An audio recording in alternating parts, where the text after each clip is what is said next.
Ouais, non, mais là, ça va pas. Pour ce cours, j'ai besoin d'un fond blanc. Ah, très drôle. Bon, ok. Maintenant, j'ai besoin aussi d'un objet. Ok, ok. Vous voulez la jouer comme ça. Maintenant, il me faut des lampes.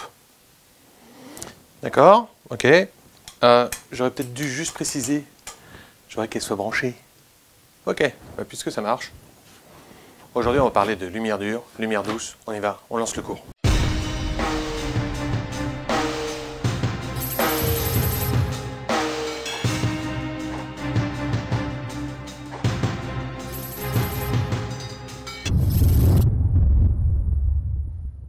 Donc aujourd'hui dans ce cours, nous allons parler de lumière dure et de lumière douce. Je vais vous expliquer en premier ce que c'est. Ensuite, on va mettre en place un petit studio, on va dire fait maison, pour moins de 25 €. Vous allez voir qu'on peut faire des belles photos. La photo que vous avez en présentation, c'est le résultat en fait de ce studio-là. Donc pour moins de 25 €, on peut faire un petit studio assez sympa et qui va vous faire de la belle lumière avec des belles photos. Donc la lumière dure, la lumière douce. Qu'est-ce que c'est? D'où est-ce que ça vient? Je vous explique ça tout de suite. Au centre de votre écran, ici, vous avez un objectif avec, ici, à sa droite pour moi, à sa gauche pour vous, vous avez ici une lumière. La source de lumière est petite, comme vous le voyez ici, je ne vais pas l'orienter vers la caméra, sinon vous n'allez plus rien voir. Mais du coup, en fait, quand j'éclaire mon objet, j'ai un problème, j'ai une grosse projection d'ombre ici. C'est très disgracieux. Par exemple, dans les catalogues, vous ne verrez jamais ce genre de choses. Donc comment on fait pour ne pas avoir ça et pourquoi il y a cette ombre derrière? Cette lumière est ce qu'on appelle une lumière dure. La lumière dure se définit comme ça, c'est-à-dire qu'en gros j'ai un fort contraste entre la partie éclairée et la partie non éclairée, ce qui fait que j'ai une partie ombragée derrière. La source de lumière, au niveau de la puissance de lumière, excusez-moi, ça n'a rien à voir pour la lumière dure ou la lumière douce, contrairement à ce que beaucoup de gens pensent. Ce n'est pas parce que j'ai une lumière puissante que j'ai une lumière dure. Je peux très bien avoir une lumière puissante, comme je vous le disais tout à l'heure, quand j'enregistre ici les tutoriels, j'ai plus de 2000 watts en face de moi et pourtant j'ai une lumière douce. Je n'ai aucune projection d'ombre derrière moi. La lumière dure se définit comme telle, c'est-à-dire qu'en gros il y a un fort contraste entre la partie éclairée et la partie ombragée, du coup j'ai une projection d'ombre. Une lumière douce, c'est quand il n'y a pas d'ombre. Alors comment on crée une lumière douce? Prenons ma source de lumière ici. Je vais, excusez-moi pour le bruit, un petit peu l'éloigner. Vous voyez que ça n'empêche en rien la projection d'ombre que j'ai derrière. Maintenant, prenons par exemple un papier sulfurisé qui va me servir de diffuseur. Vous voyez que si je reste mon papier près de ma source de lumière, j'ai toujours ma projection d'ombre derrière. Maintenant, regardez, au fur et à mesure que je vais l'éloigner, ici, pourtant la source de lumière reste la même, la puissance de lumière reste la même, mais ici, vous voyez que la projection d'ombre est beaucoup plus petite. Elle a quasiment disparu. À quoi c'est dû? C'est tout simplement dû, je vais vous faire voir du coup en face. Ici, ma source de lumière, c'est juste ça. Alors que, évidemment, quand je mets mon papier devant, ma source de lumière, c'est toujours en fait cette partie-là.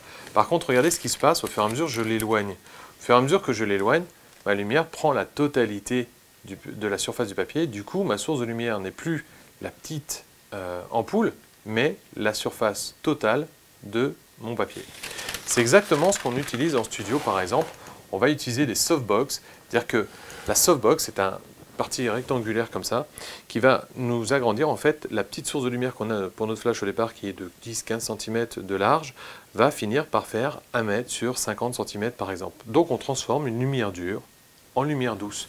Ce qu'on avait tout à l'heure avec la lampe éloignée et ici mon papier sulfurisé juste à côté ici, c'est une lumière douce. Vous voyez qu'ici, je n'ai plus aucune projection d'ombre. Pourtant, ma source de lumière est exactement la même, mais je n'ai plus aucune projection d'ombre autour de mon objet. Par contre, si effectivement je ramène le papier près de ma lampe, vous voyez qu'ici, j'ai à nouveau une projection d'ombre. Alors, je vais mieux orienter la lampe, voilà, comme ça ici, vous voyez, on voit bien la projection d'ombre ici correctement, alors que regardez, plus j'éloigne le papier de ma source de lumière, plus en fait la source de lumière devient la totalité de la surface du papier que j'ai mis devant. Résultat des opérations, ici j'ai une lumière douce, je n'ai plus de lumière dure. Résultat, je n'ai plus d'ombre ici, comme vous le voyez ici, je n'ai plus de projection d'ombre ici. C'est la différence entre la lumière dure et la lumière douce. Maintenant, ce que je vous propose, c'est de mettre en application en fait, une lumière dure et une lumière douce pour essayer d'obtenir en fait une photo qu'on pourrait mettre dans un catalogue avec cet objectif. Donc comment obtenir une photo digne d'un catalogue? Alors si vous utilisez des lumières dures, ce que vous pouvez faire aussi, c'est déboucher l'ombre. Déboucher l'ombre, c'est-à-dire en gros essayer de la faire disparaître, c'est l'ombre que vous avez ici. Alors vous pouvez utiliser plusieurs choses. Je vous ai préparé deux deux diffuseurs différents. Alors les réflecteurs du moins, deux réflecteurs. Un réflecteur c'est quoi? Un réflecteur, comme son nom l'indique, c'est quelque chose qui va réfléchir la lumière. Donc si je mets un réflecteur de ce côté-là, évidemment, la source de lumière qui va l'éclairer va revenir après ici vers mon objet. Ce qui fait que ça va diminuer l'ombre que j'ai ici. Alors, selon la matière que vous allez utiliser, vous allez avoir un taux de réflexion différent. Prenons l'extrême, l'aluminium. J'ai ici collé de l'aluminium sur un carton. Vous voyez qu'ici, du coup, c'est assez violent. Si jamais j'oriente ici, vous voyez, vers mon objet, j'ai beaucoup moins d'ombre ici. Regardez, si je l'enlève, ok, si jamais je le remets, j'ai beaucoup moins d'ombre ici. Le seul problème, c'est que l'aluminium n'ayant pas une surface plane, ça donne des effets de lumière un peu bizarres. Donc, c'est assez violent. La lumière réfléchie par l'aluminium est assez violente. Alors on va en utiliser, nous, des réflecteurs de ce style-là, mais ce n'est pas vraiment de l'aluminium, c'est une couleur argentée, mais un peu plus soft que là. Ceci dit, quand on a par exemple un ciel nuageux, c'est ce qu'on va utiliser puisqu'il va réfléchir beaucoup de lumière vers notre sujet, par exemple, bien souvent vers les modèles, vers le visage du modèle, ce qui fait qu'on peut récupérer pas mal de lumière. Quand on a une lumière assez importante, ce qu'on va faire, c'est qu'on va plutôt utiliser en fait une source de lumière, un réflecteur blanc, ici. Vous voyez ici, j'ai collé tout simplement une feuille blanche sur un papier, sur un carton, et on va le rapprocher ici beaucoup de mon sujet. Alors vous voyez que c'est beaucoup moins efficace, évidemment, puisque du coup, comme j'ai toujours une projection d'ombre assez dure ici, c'est assez peu efficace. Maintenant, imaginons qu'au lieu d'avoir ma lumière dure, je vais en faire une lumière douce. Donc je reprends le petit papier que j'avais tout à l'heure et on va l'élargir un petit peu. Si bien qu'ici, regardez, dès ici, vous voyez, je n'ai pratiquement plus aucune ombre derrière, ce qui fait que là, j'ai une photo à peu près correcte, ce que je peux faire à peu près correctement. On va pouvoir améliorer ça. Si par exemple vous avez une lumière dure et que vous voulez contrer l'ombre qu'il y a ici, la meilleure solution, c'est de mettre la même source de lumière en face. Vous voyez ici, j'ai mis deux sources de lumière identiques, à peu près à équidistance. Résultat des opérations, j'ai moins d'ombre. C'est-à-dire que cette source de lumière ici débouche l'ombre que procure celle-ci, et vice-versa, bien entendu. Maintenant, vous voyez qu'il reste quand même un petit peu de projection d'ombre. La meilleure solution, et c'est ce qu'on utilise toujours aussi bien en studio pour les modèles que pour les objets ici, c'est d'avoir de la lumière douce. Alors ce que je vais faire, je vais éloigner, on va dire, mes deux lampes, voilà ici, et je vais faire, comme tout à l'heure, avec deux surfaces de papier ici, éloigner ici mes sources de papier, en fait, de ma source de lumière. Résultat des opérations, regardez, on va éloigner un petit peu. Vous voyez qu'ici, je n'ai plus aucune ombre au pied de mon objectif. Ce qui fait que, du coup, je peux avoir une photo assez sympathique. Alors là, les sources de lumière étant faibles, évidemment, il va falloir un temps de pause assez élevé. Sinon, je vais être obligé de monter à 800, 900 ISO, ce qui n'est pas vraiment intéressant. Ceci dit, vu que c'est un objet et qu'il ne bouge pas, ça ne pose pas vraiment de problème. Là, vous pouvez avoir un temps de pause long.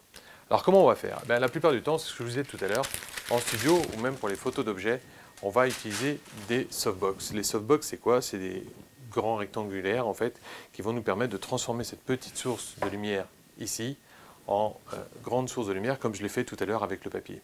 Je vous fais voir, je vous ai préparé deux petites softbox avec deux petites lampes comme ici, dedans, chacune, ce qui fait que j'en ai eu pour 25 € pour construire mes deux softbox.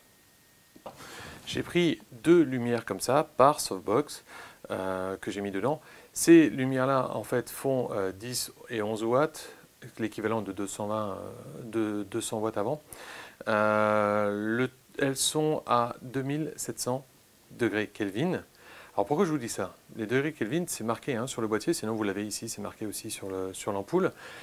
Il faut que vous régliez votre appareil photo à cette température-là.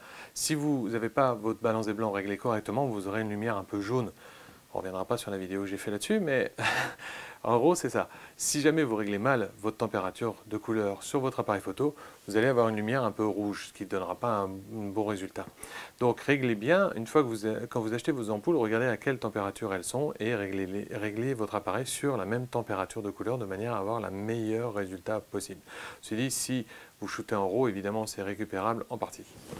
Alors, je vous ai fait deux petites softbox, je vais déranger mon 50 mm, voilà, ici, alors, je ne sais pas si vous les voyez bien, en fait, ici j'ai 50 cm de large sur 45 de haut. Vous voyez, elles sont ici en cône, Vous voyez comment c'est fait? Voilà. Alors c'est fait simplement avec du carton. Dedans il y a 2 ampoules, je vous disais, comme celle-ci. J'ai prévu pour pouvoir en mettre 3. J'ai prévu pour pouvoir mettre 3 ampoules. Pour l'instant il n'y en a que 2, parce que j'avais que 4 sous la main. Et du coup, j'ai prévu pour en mettre 3 pour avoir plus de puissance. Qui plus est, à l'intérieur, j'ai recouvert tout de papier aluminium. Pourquoi? Grâce au papier aluminium, j'ai doublé la puissance de ma softbox. J'ai monté d'Aniel, si on veut dire. C'est-à-dire qu'en gros, j'ai doublé la softbox la puissance de ma softbox. Donc ça, c'est pas mal. C'est ce qu'on appelle des softbox, tout simplement. Les softbox en studio sont un peu plus grandes, mais c'est exactement le même principe. Alors, si maintenant je mets mon objet au milieu ici, on va faire la chose correctement. Admettons que voilà, Canon est là, on va le mettre ici. On va dire que c'est 50 mm. Hop, on va le mettre là entre les deux de manière à ce que vous voyez bien ici. Vous voyez ici, hop, on va orienter ça correctement, comme si vous voulez faire de la publicité. Si j'oriente mes softbox de la bonne façon, ici, vous voyez ici, comme ça, vous voyez que je peux les bouger tant que je veux, je n'ai pas de projection d'ombre. D'ailleurs, si j'en avais qu'une, je vais tourner celle-ci exprès, vous voyez que j'ai une petite projection d'ombre, mais qui n'est pas importante. Ici, avec un réflecteur, je peux largement contrer cette source de lumière-là. Par exemple, si je vous prends ici, excusez-moi, c'est un peu mal préparé là aujourd'hui. Hein. Si je prends une source de lumière comme un réflecteur ici, vous voyez qu'ici, il suffit pour contrer l'ombre que je pouvais avoir au pied. Et ici, j'ai une petite projection d'ombre à côté, alors que si jamais je mets mon papier correctement là, ici, et que ça réfléchit vers le papier, je n'ai plus d'ombre à côté. Vous voyez, je mets tout correctement. Voilà, je n'ai pratiquement plus d'ombre à côté. Alors nous, ce qu'on va faire, on va plutôt utiliser 2 softbox, c'est beaucoup plus simple. Pourquoi? Parce que comme elles ont la même puissance, évidemment, qu'elles aient la même puissance ici, excusez-moi pour le bruit aujourd'hui, ici comme elles ont la même puissance, et bien évidemment, en les mettant, vous voyez, comme ceci là, ben, j'ai plus aucune ombre autour de mon objet, parce que j'ai 2 grandes sources de lumière, c'est-à-dire pas 2 sources puissantes, je dis bien 2 grandes sources de lumière au niveau de la largeur, qui font 50 sur 45 chacune. Résultat des opérations, j'ai 2 lumières douces, donc pas de projection d'ombre. Vous voyez que c'est plus efficace d'avoir 2 grandes sources de lumière, 2 sources de lumière douces, plutôt que d'avoir 2 sources de lumière dures et d'essayer de déboucher les ombres de l'autre côté. Là, avec 2 sources de lumière dures, vous voyez que je n'ai aucun problème. Alors, j'ai utilisé ces 2 softbox-là pour faire la photo que vous avez en présentation de ce tutoriel. J'ai simplement fait que le papier blanc ici, en fait, je l'ai mis comme ça, ici en arrondi, de manière à ce que vous ne voyez pas ni le début ni la fin du papier. Donc, ça sert à quoi? Si jamais je le pliais, ici le papier, ben, vous verriez en fait le pli ici. D'accord? Donc ce qu'on fait, c'est qu'on met le papier comme ça, ici. On arrondit comme ça. C'est-à-dire qu'en haut, je vais vous le faire comme ça, ici. C'est-à-dire qu'en haut, pour faire très simple, j'aurai mon papier, on va le mettre là, hop, ici. Alors c'est mieux fait que ça, hein, je vous rassure dans le truc. Et en fait, il est arrondi comme ça. D'accord? Vous l'arrondissez comme ça. Si bien que normalement, s'il n'y a pas de pli sur le papier, vous ne verrez plus du tout les limites du papier. D'accord? Voilà ce qu'on peut dire. Allez, on va en conclure maintenant, et puis ben, je vous dis ce qu'il faut retenir de ce tutoriel. Donc en gros, ce que vous devez retenir de ce tutoriel, ben, tout simplement la lumière dure, la lumière douce. La lumière dure et la lumière douce n'ont rien à voir, ça ne vient pas du tout de la puissance de la lumière, mais de la surface de la source de lumière. Plus vous avez une petite source de lumière, plus vous avez des grosses projections d'ombre. Par exemple, prenez une lampe de poche, descendez dans votre cave, vous allez voir que vous allez avoir une grosse projection d'ombre. La lampe de poche, surtout les toutes petites, ont une source de lumière toute petite. Résultat, vous avez une grosse projection d'ombre. Une source de lumière large donnera une lumière douce. Alors vous allez me dire, mais comment ça se fait que du coup, quand je suis dehors, avec le soleil, j'ai une lumière dure, puisque j'ai des grosses projections d'ombre, alors que le soleil est 1 milliard de fois plus important que la Terre. Tout simplement parce qu'il est très loin. Du coup, quand vous regardez le soleil, il est gros comme ça dans le ciel. Donc la source de lumière pour nous, c'est ça. C'est pas la source de lumière réelle. Ça dépend aussi de la distance à laquelle vous êtes. Mais en gros, la source de lumière, elle est grosse comme ça pour le soleil. Si bien que par exemple pour les mannequins et tout ça, on va utiliser des diffuseurs. Alors, je prépare un autre cours en ce moment avec justement l'utilisation du flash, ce qui fait que je vais vous faire voir la lumière dure et la lumière douce, ça c'est important puisque le flash étant tout petit, on a une lumière dure au départ. Comment on fait pour avoir une lumière douce qui est beaucoup plus jolie sur un visage? Une lumière dure est très disgracieuse sur un visage. Vous allez avoir une ombre ici, vous allez avoir les yeux sombres, vous allez avoir des grosses projections d'ombre en dessous. Donc comment on fait? Par exemple, regardez ici. Aujourd'hui, le fait que j'ai une surface blanche et non plus noire comme je l'ai d'habitude, j'ai un taux de réflexion plus important vers mon visage, si bien que vous voyez que le visage est un peu plus clair que d'habitude.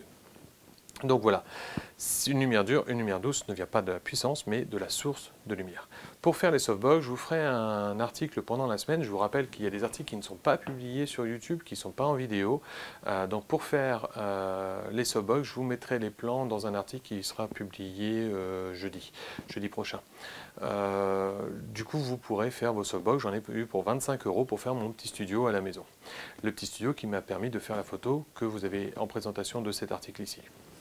Donc voilà, ce qu'on peut retenir de la lumière dure, la lumière douce. Évidemment, un flash étant tout petit, c'est une lumière dure. Je vous expliquerai dans un prochain tutoriel avec une très jolie modèle comment on fait pour avoir une lumière dure ou une lumière douce sur les visages en utilisant un flash. On verra aussi dans un autre tutoriel plus tard, à l'extérieur, avec des modèles aussi, comment on utilise les réflecteurs, les diffuseurs ou le flash pour avoir la meilleure lumière possible. N'oubliez pas de vous inscrire sur le forum, vous avez Google+, aussi, ici, vous avez Facebook, ici, vous avez le site, ici. Vous pouvez vous inscrire dessus, si vous inscrivez sur le newsletter, du coup vous aurez les nouvelles et les nouveaux articles qui sortent, même si ce n'est pas sur YouTube. Vous pouvez poser vos questions évidemment sur YouTube, pas sur YouTube, excusez-moi, sur Google+, sur la page Facebook aussi, Deviens photographe. Et j'y répondrai sans doute dans les vidéos si jamais j'ai pas le temps d'y répondre directement. Voilà, à la prochaine.